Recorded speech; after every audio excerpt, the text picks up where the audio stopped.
Politics है समझ नहीं आ रही है। जो कहते थे कल तक कि चवन्नी नहीं हूं पलट जाऊंगा, वो अब पलट गए हैं।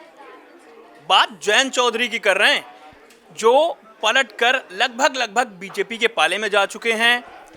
बीजेपी से उनकी डील हो चुकी है। कहा जा रहा है 3 सीटें लोकसभा की और 1 राज्यसभा की सीट उनको मिलेगी। ये जो पश्चिमी उत्तर प्रदेश की जो पॉलिटिक्स है, बीजेपी के लिए जयंत चौधरी ने बहुत ही आसान कर दी है।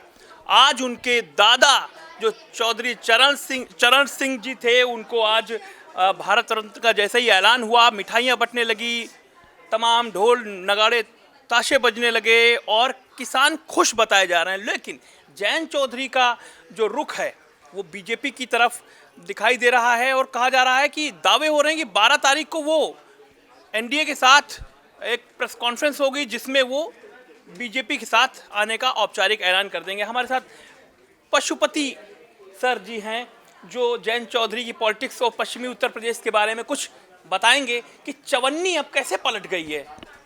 देखिए, चवन्नी और अठन्नी का मसला नहीं है, ये एक भावनात्मक मसला है। जयंत चौधरी ने जो कुछ कहा, आज आपने देखा होगा लगातार कि ये उनके लिए चौधरी चरण सिंह का जो सम्मान है वो पूरे किसानों का सम्मान है, जाट बेल्ट में जो लोग रह रहे हैं उनका सम्मान है। और ये सिर्फ आप एक राजनीति के चश्मे से क्यों नहीं देखेंगे आप कैसी बात कर रहे हैं? नहीं, देखिए, आप स्वाभाविक है, क्यों नहीं देखेंगे? हर चीज पॉलिटिकल को सोचकर, लोकसभा चुनाव, इतना बड़ा चुनाव देश का होने वाला है और जो भी कदम रखे जा रहे हैं वो राजनीति को देखकर रखे जा रहे हैं, चुनाव को लेकर रखे जा रहे हैं। देखिए, कभी भी कोई नहीं पहले नहीं हुआ, ये आपकी बात बिल्कुल सही है। अच्छा, 5 भारत रत्न का ऐलान हुआ है और जयंत चौधरी जो कुछ कह रहे हैं उसके मायने हैं कि अब उनके इसके बाद जो है ना नहीं कर सकता मैं अब किस मुंह से ना करूं। जो सवाल उनसे प्रेस कॉन्फ्रेंस में किया गया, जो आप लगातार पूछ रहे हैं, उसका सीधा तात्पर्य ये है कि भाई कभी आप टच करते हैं, कहाँ टच कर रहे हैं, किस बॉल से कहाँ हिट कर रहे हैं और उसका मायने क्या है। देखिए, आप इसके पहले की सरकारें थीं, आप बोलेंगे कि कांग्रेस को भी करना चाहिए था, नहीं किया ना बाबा, नहीं किया ना। देखिए, 2 चीजें हो गई हैं। किसानों के बड़े नेता हैं तो आप चौधरी चरण सिंह को नकार तो नहीं सकते ना। नहीं, बिल्कुल उनको नहीं नकार रहे हैं, हम पॉलिटिक्स की बात कर रहे हैं कि किसके पाले में कौन जाके बैठ जा रहा है। एक पॉइंट। दूसरा, यूपी में बीजेपी के लिए रहा इसलिए और आसान दिखाई दे रही है क्योंकि पूर्वांचल में जो गाजीपुर, गोंडा, बस्ती, बलिया का इलाका है, वहां पर ओपी राजभर उनके पाले में आ गए और इधर पश्चिमी उत्तर प्रदेश में जयंत चौधरी आ गए। आप ये कहना चाह रहे हैं कि एक भारत रत्न से एक पार्टी को अपने कब्जे में ले रहे हैं। कर्पूरी ठाकुर से नीतीश को ले लिया और चौधरी चरण सिंह से इनको ले लिया, जयंत चौधरी को ले लिया, यही कहना चाह रहे हैं आप? नहीं, हम तो यही कहना ही चाह रहे हैं, ये लोग कहना है, सोशल मीडिया पे यही ट्रेंड चल रहा है। नहीं, सोशल मीडिया से मतलब नहीं है। मतलब मेरे साथ अनन्या जी हैं, चाय पी रही हैं और चाय पर चर्चा जारी है लगातार। आप विधानसभा में भी चाय पर चर्चा हो रही है। आप ये बताइए कि किसानों का जब सम्मान होता है तो साहब आशीष दीक्षित जी को क्या समस्या आती है? मुझे लगता है कि किसानों का सम्मान अलग चीज है, ये पॉलिटिक्स सीधी परसेप्शन इसको लेकर पॉलिटिक्स की तरफ ज्यादा दिख रहा है, किसानों के सम्मान की तरफ आप कम देख रहे हैं थोड़ा सा। किसानों का सम्मान, अभी किसान टोल नाके पे कल बैठे हुए थे, धरना दे रहे थे और वो धरना खत्म करके गए। कब तक अरे विभूति जी आ गए। सर, जीवन में अलग अलग परिस्थितियां होती हैं, तमाम आयाम होते हैं, वह भी एक आयाम है, लेकिन किसानों के लिए एक बड़ा सम्मान है और किसानों को के लिए राहत हम है। नहीं कह रहे हैं किसानों के लिए सम्मान नहीं है, हम ये कह रहे हैं कि क्या पॉलिटिक्स है। पॉलिटिक्स देखिए, मतलब कैसे साध लिया। पॉलिटिक्स ये है कि देश का जो आपका अन्नदाता है उसका मनोबल बढ़ाया गया है। कहीं न कहीं से ये संदेश है कि आप हमारे लिए सर्वोपरि हैं। सर्वोपरि तो है, लेकिन जब लखीमपुर खीरी वाला कांड होता है, उसके बाद जब किसान धरने पर दिल्ली में बैठे थे काफी टाइम तक, उस टाइम क्या हो गया था? देखिए, ठीक बात है आपका, तो उस पर कार्रवाई नहीं हुई है क्या? कार्रवाई तो हुई है उसके ऊपर, जो भी कानूनी प्रक्रिया है वहाँ पे कहाँ बाधा आएगी? किसानों के सम्मान की बात आप कह रहे हैं। हाँ।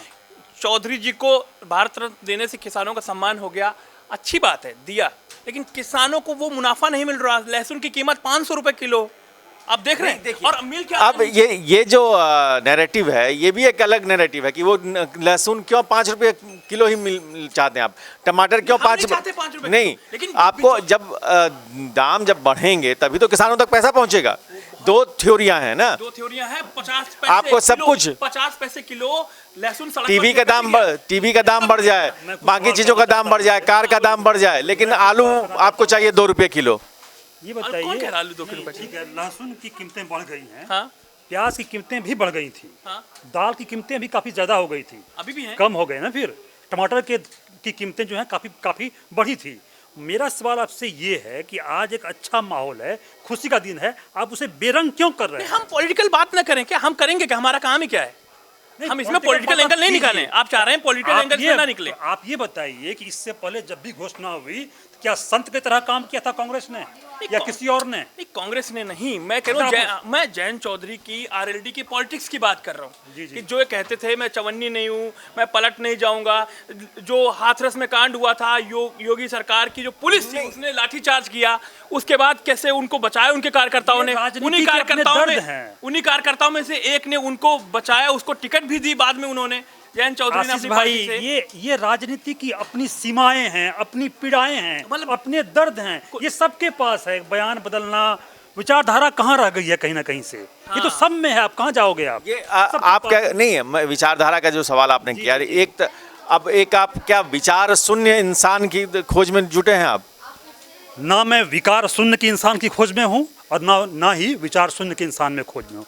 मैं अपने आप को तलाशता रहता हूँ। चूंकि आपने ये प्रश्न कर दिया है तो अपने आप से ही मेरी लड़ाई होती रहती है, अपने आप से ही मैं मंथन करता रहता हूँ, और फिर जब बाहर कुछ अच्छा मिलता है तो उसको मैं स्वीकार भी करता हूँ।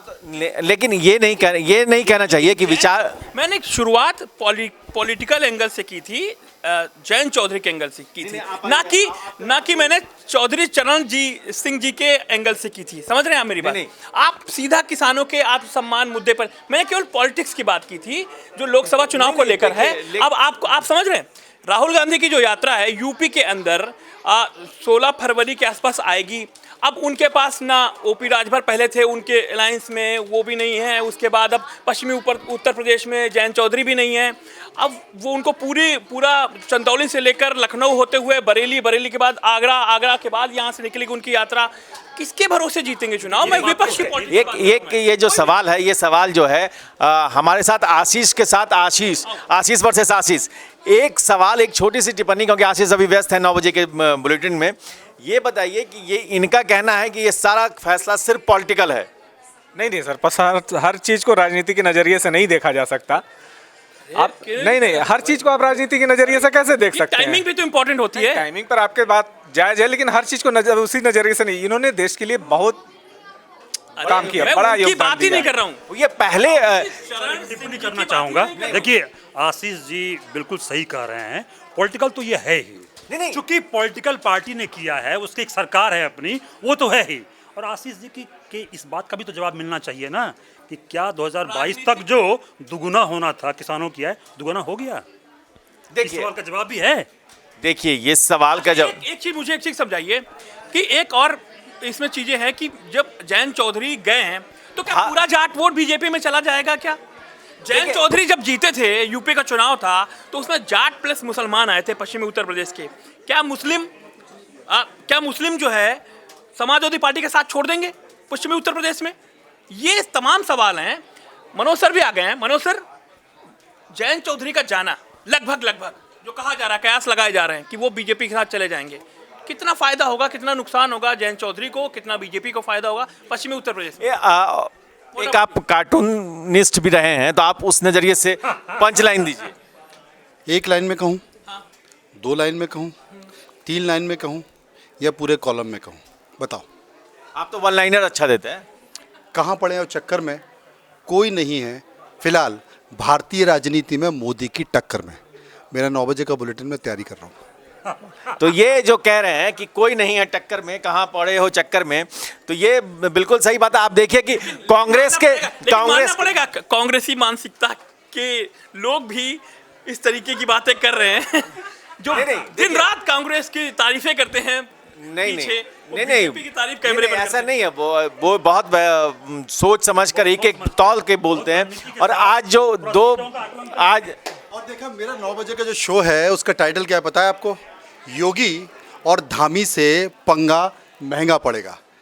जो है वही दिखाएंगे हम लोग। हम पत्रकार हैं और जो आईना है वो आईना सच बोलता है। भारतीय राजनीति में पिछले एक दशक में जो अमिट छाप देश के प्रधानमंत्री नरेंद्र मोदी ने छोड़ी है, चाहे वो अंत्योदय का मामला हो, अंत्योदय मतलब अंतिम पंक्ति में बैठा हुआ व्यक्ति, चाहे वो अंत्योदय का मामला हो, एकात्मवाद का मामला हो, सड़क से लेकर संसद तक का मामला हो, गांव गरीब किसान का मामला हो, निश्चित तौर पर उन्होंने एक अमिट छाप छोड़ी है। और सबसे बड़ी बात है कि जो सामाजिक सरोकार की जो योजनाएं हैं उनकी वो आप उठा के देखिए। आप 5 ट्रिलियन इकोनॉमी को उठाकर देख लिए, यानी कि गरीब से लेकर और अंतर्राष्ट्रीय मंचों तक अपनी एक छाप छोड़ने की कोशिश की है, सबको समाहित करने की कोशिश की है, ये जो बनाने की कोशिश। मैं ये कह रहा हूँ कि मैं स्वीकारना पड़ेगा। आरएलडी को भी नहीं, दिया है। मैं, और परिवारवाद की बात वो करते हैं कि भाई मनोज मनु जी को आपने परिवारवादी उत्तेजित पार्टी कर जो दिया है, लेकिन मैं 9 बजे से डाइवर्ट होने नहीं दूंगा इनको। परिवारवादी पार्टियां जो फैसले उनका वो विरोध करते हैं। ये आरएलडी पार्टी भी तो परिवारवाद ही पार्टी है जहां परिवार में सारे फैसले लिए जाते थे। बिल्कुल, लेकिन उसको क्यों ले लिया? लेकिन कुछ ऐसे बिंदु हैं, कुछ ऐसी बातें हैं जो कहीं ना कहीं आपको दस्तक देती हैं। जैसे नहीं। आप यूसीसी लेकर आए हैं, तो आप यूसीसी लेकर आए हैं, लेकिन वहाँ से आपने आदिवासियों को अलग कर दिया। इस पर भी सवाल उठ रहे हैं कि एक देश एक विधान है, और अगर जीएसटी जिसे कि एक देश एक टैक्स कहा जाता है, तो उसके तमाम सारी चीज़ें क्यों हैं? जब ये चीज़ होती है तो फिर बहुत सारे सवाल भी उठते हैं, और जब सवाल उठते हैं तो उसका जवाब लोगों को देना पड़ेगा और उसकी व्याख्या बहुत बेहतर तरीके से आपको करनी पड़ेगी। फिलहाल 9 बजे मिलते हैं। ठीक है, 9 बजे के बुलेटिन में जा रहे हैं हमारे साथी। आशीष की बात अधूरी रह गई थी, आशीष भी 9 बजे में लगे हुए हैं।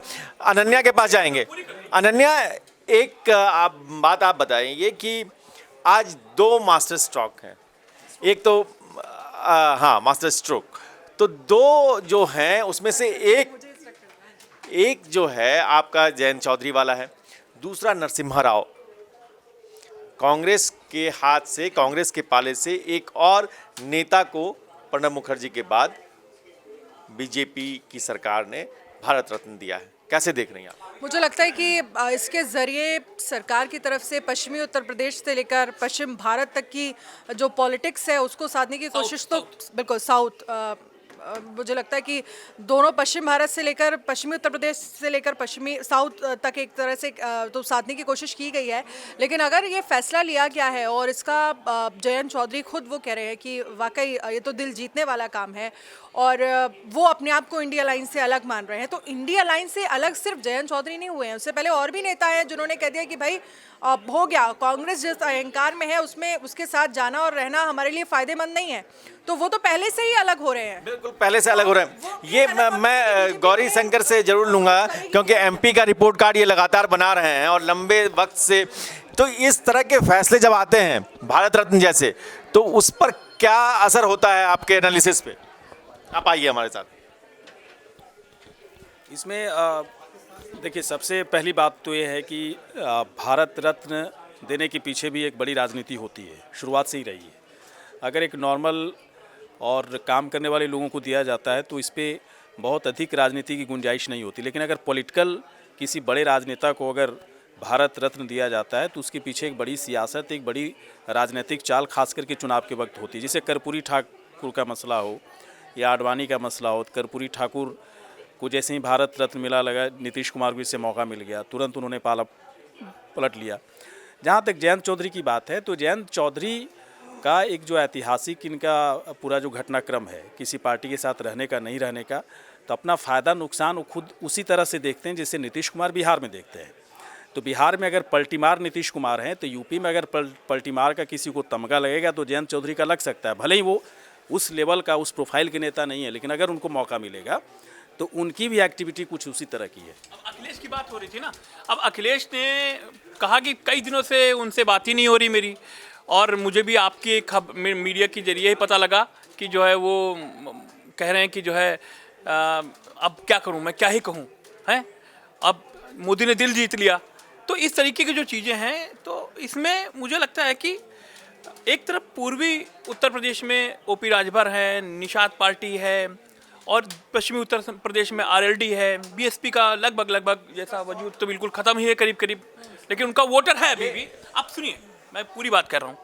तो बीजेपी उत्तर प्रदेश में मुझे लगता है सबको साथ कर लेकर चलना चाहती है, कोई मौका नहीं देना चाहती अखिलेश यादव को कि कोई वो अपने मतलब कैंडिडेट अब उनको ढूंढने पड़ेंगे पश्चिमी उत्तर प्रदेश में। वो आरएलडी के सहारे थे, 7-8 जो कैंडिडेट थे, 4 सीटों पर आरएलडी लड़ती और 4 सीटों पर आरएलडी के निशान पर शायद समाजवादी पार्टी के प्रत्याशी बीजेपी के लिए मुझे लगता है उत्तर प्रदेश में वॉकओवर हो गया है। आप देखेंगे ना लेकिन कि ऐसा नहीं है। क्यों? क्योंकि आरएलडी मुझे लगता है अनन्या, क्योंकि मुझे लगता है कि आरएलडी के साथ जाट वोटर थे, जाटों में कुछ किसान थे, ज़्यादातर किसान हैं। किसान जो राकेश टिकैत की कुछ प्रतिक्रिया आई है, उनकी बताता हूँ प्रतिक्रिया आई है। किसान है जाटों में, अब जाट मोदी सरकार से कुछ हद तक नाराज भी बताए जा रहे हैं। और जयंत चौधरी की जो पॉलिटिक्स है, जो आरएलडी की पॉलिटिक्स है, वो आरएलडी की जो पॉलिटिक्स है उसमें मुस्लिम वोटर बहुत अहम रखता है। वो कितना आखिरी जाते जाते कमेंट करके जाते जाते सुन लो, 9 बजे बुलेटिन बहुत ज़रूरी है और तमाम खबरें उसमें आपको दिखाई देंगी, लेकिन इनको पता शायद जानकारी नहीं होगी क्योंकि मामला ठंडा पड़ गया है, किसी का ध्यान नहीं है। 2024 की सरकार बनने के बाद एक बार फिर से किसानों को लेकर जो बिल आया था वो फिर से आएगा। किसान बिल, 3 किसान बिल फिर आएगा, कानून फिर आएगा, नए सिरे से शुरुआत होगी। तैयारी चल रही है, समझिए बात को, इशारे को समझिए। बहुत बड़ी बात कह दी है आज मनोज जी ने। और इसके कृषि बिल फिर से आने वाले हैं। मनोज सर अभी बता गए होने के बाद अंदर की बात बता के गए हैं वो। ये आप देख रहे थे चकल्लस, और चकल्लस का फाइनल कमेंट आशीष खुद करेंगे। नहीं, फाइनल कमेंट मेरा यही है कि मुझे लगता है कि पॉलिटिक्स में कुछ शुचिता होनी चाहिए। पॉलिटिक्स में कुछ शुचिता होनी चाहिए कि अगर मैंने कह दी है कोई बात तो उसका कुछ मायने होना चाहिए, कुछ दृढ़ संकल्प होने चाहिए उसके। अगर हमने कह दिया है कि हम उसके साथ, विचारधारा होनी चाहिए, वो विचारधारा शुचिता वो कहीं ना कहीं ख़त्म हो रही है। अब नतीजे कुछ भी हों, लेकिन एक आइडियोलॉजी जो होती है एक नेता की, जो पुराने लीडर्स में थी, वो खत्म हो रही मुझे लगता है। जहाँ तक देखिए, सत्ता आती है जाती है, लेकिन मुझे लगता है कि कहीं ना कहीं एक विचार जो है वो जिंदा रहना चाहिए। ये विचार और उसकी धारा को जिंदा रखने की कोशिश कर रहे हैं आशीष। नहीं, विचारधारा नहीं, विचारधारा अलग अलग हो रही है। नहीं, विचार वो एक साथ होनी चाहिए। हाँ, ये नहीं, हंसने की बात नहीं, ये चिंता की बात है। जो कर रहे हैं वो चिंता की बात है, ये होना चाहिए, नहीं हो रहा है, दुखद है। देखिए मैं भी वही समझ जीवन के हर पक्ष में होना चाहिए। और ये जो बड़े नेता हैं, ये कहीं ना कहीं आदर्श भी हैं किसी न किसी के, उनके जीवन में तो होना ही चाहिए। जब उनके वचन का ही वैल्यू नहीं रहेगा तो फिर क्या होगा आगे?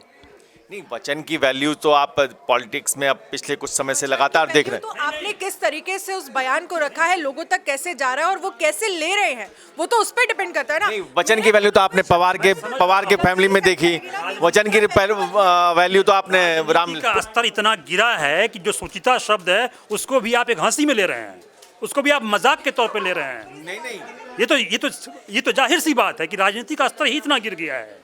नहीं, अब मुझे लगता है ये गलत है। राजनीति का स्तर आप ऐसे क्यों, आपको लग रहा है कि वो इसलिए गिर कह गया रहा है? हूँ क्योंकि जिस तरह बयान बदल रहे हैं, इतनी बड़ी संसद बन रही है, इतने सब बड़े फैसले हो रहे हैं और दृढ़ हो रहे हैं, और आप उस पर सवाल उठा रहे हैं साहब। ये जो राजनीति की जो चर्चा चल रही है, इस पर आपकी क्या राय है? क्योंकि यहाँ कई सारे मत हो गए, आपकी क्या राय है?